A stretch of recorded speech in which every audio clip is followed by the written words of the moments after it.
Welcome to news Adda. Biggest fertility killer నిద్రలేమి. నిద్ర సుఖమెరుగుదని పెద్దల మాట. అదే నిద్రను మనం నిర్లక్ష్యం చేస్తే జీవితంలో సుఖం అనేదే లేకుండా పోతుందని వైద్యులు హెచ్చరిస్తున్నారు.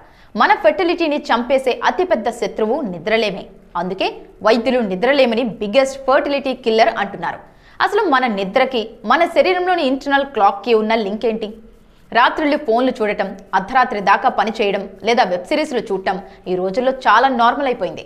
దీనివల్ల అలసట, తలనొప్పి రావడం మనకు తెలుసు. కానీ నిద్రలేమి అనేది అటు పురుషుల్లో ఇటు మహిళల్లో సంతానోత్పత్తి సామర్థ్యాన్ని దెబ్బతీస్తుందని గైనకాలజిస్టులు హెచ్చరిస్తున్నారు.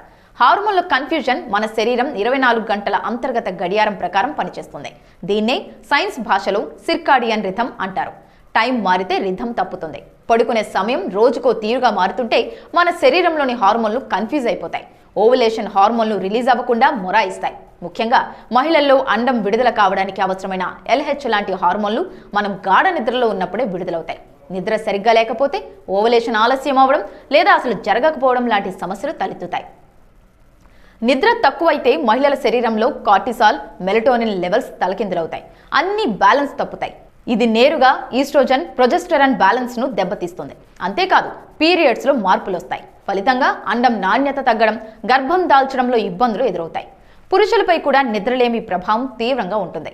నిద్ర సరిగ్గా లేని పురుషుల్లో టెస్టోస్టెరాన్ లెవెల్స్ తగ్గిపోతాయి. ఇది నేరుగా స్పెర్మ్ కౌంట్, దాని కదలిక, ఆకృతిపై ప్రతికూల ప్రభావం చూపుతుంది. కొద్ది రోజుల పాటు నిద్రను నిర్లక్ష్యం చేసినా ఈ మార్పులు కనిపిస్తాయట. నిద్రలేమి వల్ల శరీరంలో ఇన్సులిన్ రెసిస్టెన్స్ పెరుగుతుంది. అంటే ఇది ఒబెసిటీకి దారితీయడమే కాకుండా శరీరంలో వాపు, ఆక్సిడేటివ్ స్ట్రెస్ ని పెంచుతుంది. ఇవన్నీ కలిసి ఫర్టిలిటీని దెబ్బతీస్తాయి. అందుకే నిద్ర అనేది లగ్జరీ కాదు, అది మన రీప్రొడక్టివ్ హెల్త్ కి ఒక బయోలాజికల్ అవసరం అని గుర్తించండి. కంటి నిండా నిద్రపోవడాన్ని అలవాటుగా చేసుకోండి.